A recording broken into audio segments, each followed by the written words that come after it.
Assalamualaikum warahmatullahi wabarakatuh. Kami dari kelompok 13 akan membahas tentang alih fungsi lahan sawah pemukiman pada mata kuliah pengelolaan sumber daya alam. Mari kita simak video berikut ini.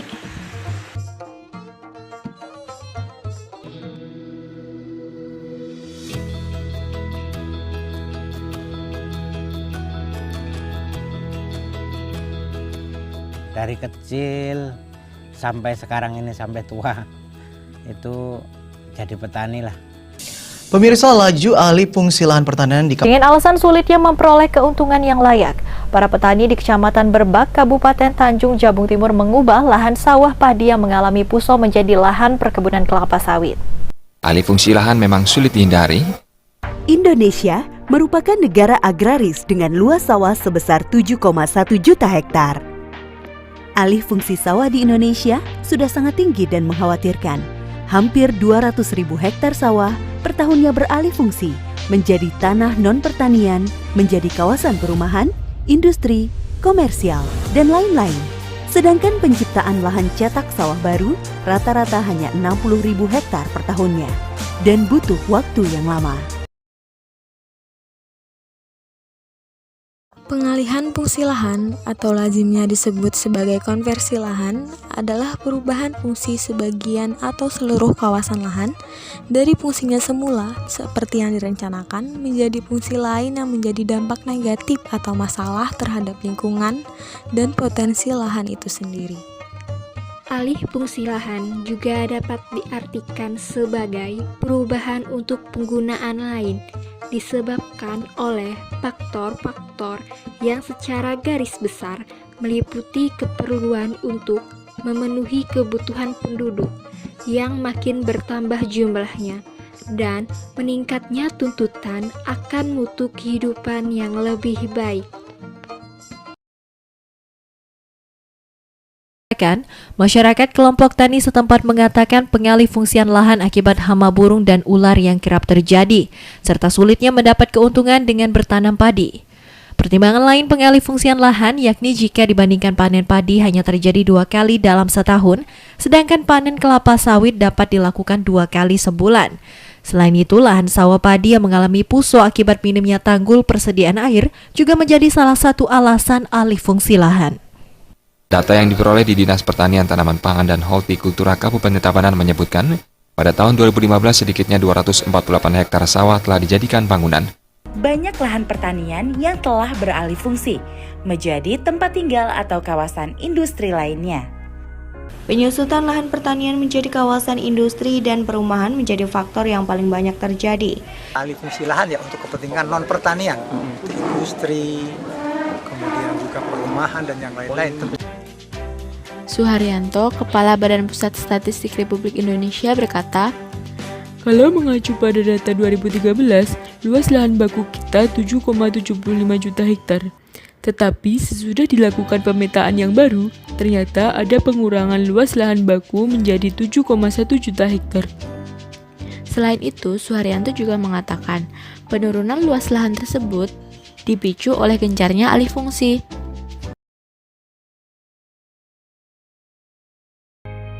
Hal itulah yang menjadi alasan pemerintah pusat menelurkan Undang-Undang Nomor 41 Tahun 2009. Isinya tentang perlindungan lahan pertanian pangan berkelanjutan, yang mengatur penetapan lahan abadi agar terlindungi dari upaya alih fungsi. Presiden Joko Widodo memperkuat undang-undang itu dengan Peraturan Presiden atau Perpres Nomor 59 Tahun 2019 tentang pengendalian alih fungsi lahan sawah. Tindak lanjutnya, masing-masing pemerintah daerah harus melakukan klarifikasi, berdiskusi dan menyepakati luasan lahan pertanian abadi yang akan ditetapkan oleh Menteri Agraria dan Tata Ruang. Jumlah penduduk yang makin banyak setiap tahun kurang lebih 3 juta, kalau lahannya makin sedikit seperti di Jawa ini, besok bersoal dia mau tanam di mana? Jadi bagaimana hukumnya agar hai petani, nggak boleh kau alihkan fungsi? Apa perangkat hukumnya? Bukan hanya petani, bukan hanya petani, semua jajaran pemerintah dan negara harus melarang alih fungsi lahan. Siapa yang melakukan alih fungsi lahan menurut Undang-Undang 41 2009, hukuman paling rendahnya 5 tahun. Oh, pidana gitu. Penjara. Kepala Dinas Pertanian Tanaman Pangan dan Hortikultura Erwin Nurwibowo menjelaskan, bahwa sekitar 400.000 hektar lahan marginal dari 615.000 hektar lahan persawahan di Sumatera Selatan sudah bisa ditanami 2-3 kali dalam setahun yang dapat meningkatkan kesejahteraan petani. Memberi motivasi kepada para petani, kelompok tani yang ada di desa sini, bahwa program serasi ini tujuannya dalam rangka meningkatkan pendapatan para petani. Ya, jadi alhamdulillah kami selaku ketua kelompok juga dibilang petani milenial ini cukup bangga dan bersyukurlah desa kami menjadi tempat untuk acara panen bersama Menteri, di mana lokasi kami ini mayoritasnya di desa kami ini usahanya padi, Pak. Jadi untuk luasan yang ada di Desa Tambak Sarinah ini ada luasan 350 hektar, tapi yang sudah optimal tanam 2 kali setahun itu sekitar 200 hektar.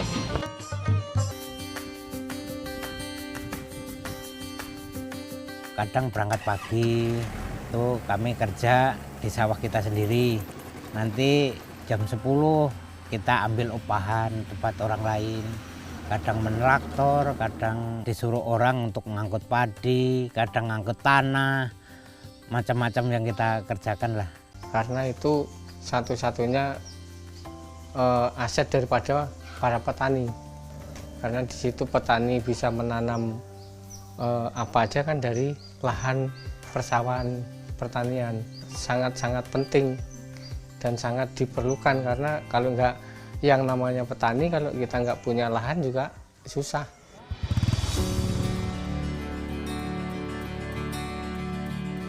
Tanah di sini, lahan di sini adalah sangat potensial sekali sebenarnya.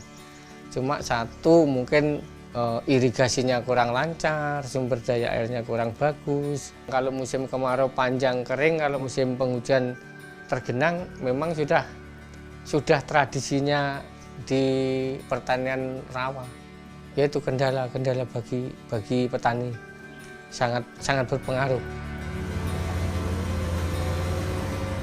Kita diberi bantuan yang jelas, satu untuk pembersihan sungai, yang kedua pembikinan saluran konektor, yang ketiga pemasangan gorong-gorong, yang keempat adalah pembikinan saluran mikro.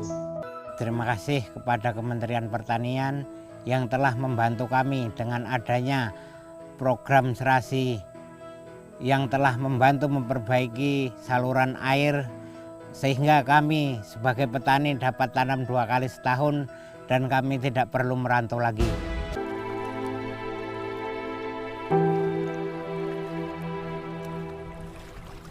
Katanya rawa itu tidak bermanfaat. Katanya rawa itu sulit diberdayakan. Katanya rawa itu tidak ada nilai ekonominya. Tapi ternyata semua itu salah. Rawa di sini menjadi penopang harapan. Harapan yang mungkin tidak pernah kita bayangkan. 5 tahun lalu, rawa ini hanya tempat kerbau rawa digembala. Siapa sangka rawa ini telah menjelma menjadi hamparan sawah hijau yang memanjakan mata. Siapa kira kini rawa ini mampu menghantarkan gelar sarjana bagi pemuda-pemudi desa. Aku menyusuri jalan panjang menuju Desa Hamayung Utara, Kecamatan Daha Utara, Kabupaten Hulu Sungai Selatan, Kalimantan Selatan.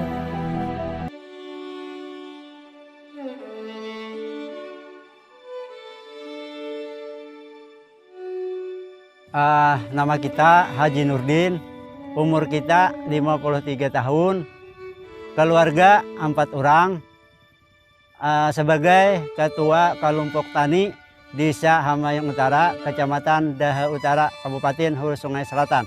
Nah, lagi dulu tuh kan sini lahan lebat. Nah, lalu dipakai oleh kerbau rawa. Oh, dipakai. Kerbau rawa. Jadi sekarang itu kami ada dengan ide masyarakat untuk mengusul ke pemerintah, nantinya membuat citak sawah. Nah, jadi citak sawah itu pada tahun 2016. 2017 kami humai lagi, artinya alhamdulillah sekitar 80%. 80% yang buhumanya tadi. Nah, jadi 2018 dalam 300 hektar syukur alhamdulillah habis semuanya. Itu panen semua. Dipanen semuanya 300 hektar. Lalu kalau untuk kendalanya tuh apa aja Pak? Pas mulai dari ini masih rawa terus sampai menuju ke panen raya itu kendalanya. Nah, jadi kalau masalah kendalanya kalau kami 2017 artinya hanya kekurangan air. Sekarang karena adanya mesin di Dinas Pertanian banyak, kami ambil lagi, kami adakan pengarukan sungai dari Sungai Garuda menembus ke perbatasan Amuntai. Nah, jadi 2018 kami kada lagi kekurangan air. Tapi rencana kami hendak rencana tanam 2 kali, artinya melaksanakan serasi lah. Artinya 2019 rencana kami, Pak itu nah. Artinya supaya pendapatan masyarakat lebih maju. Nah, kalau bantuan alat-alat yang terutama mesin pompa ada 6 inci, ada 4 inci. Traktor itu roda 2. Dan juga bantuan traktor roda 4. Oke Pak, dengan adanya optimasi lahan rawa menjadi sawah ini, kedepannya harapan Bapak apa sih Pak? Jadi harapan kami artinya pertama peninggian tanggul, yang kedua perbaikan saluran, bahasa kami itu surgennya lah.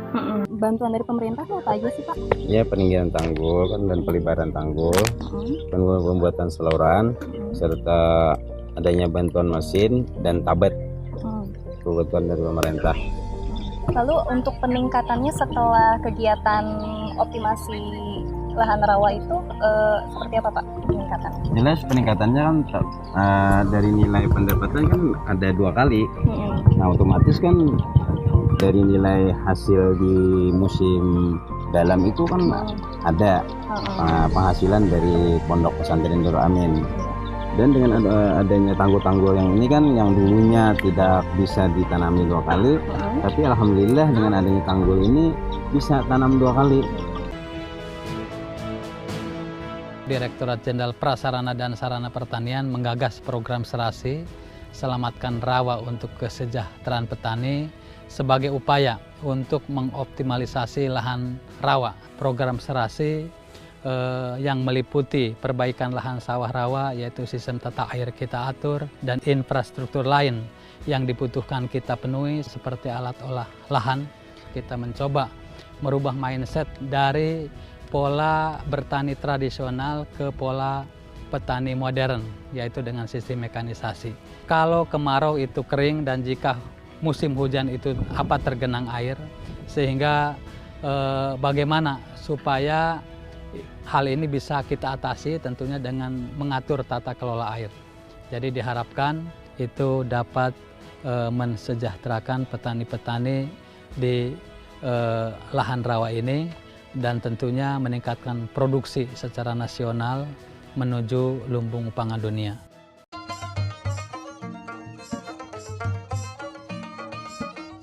Itu saja sedikit pembahasan tentang alih fungsi lahan sawah pemukiman dari kelompok kami. Semoga dapat bermanfaat untuk kawan-kawan semua. Jangan lupa jaga kesehatan. Dan saya akhiri, wassalamualaikum warahmatullahi wabarakatuh.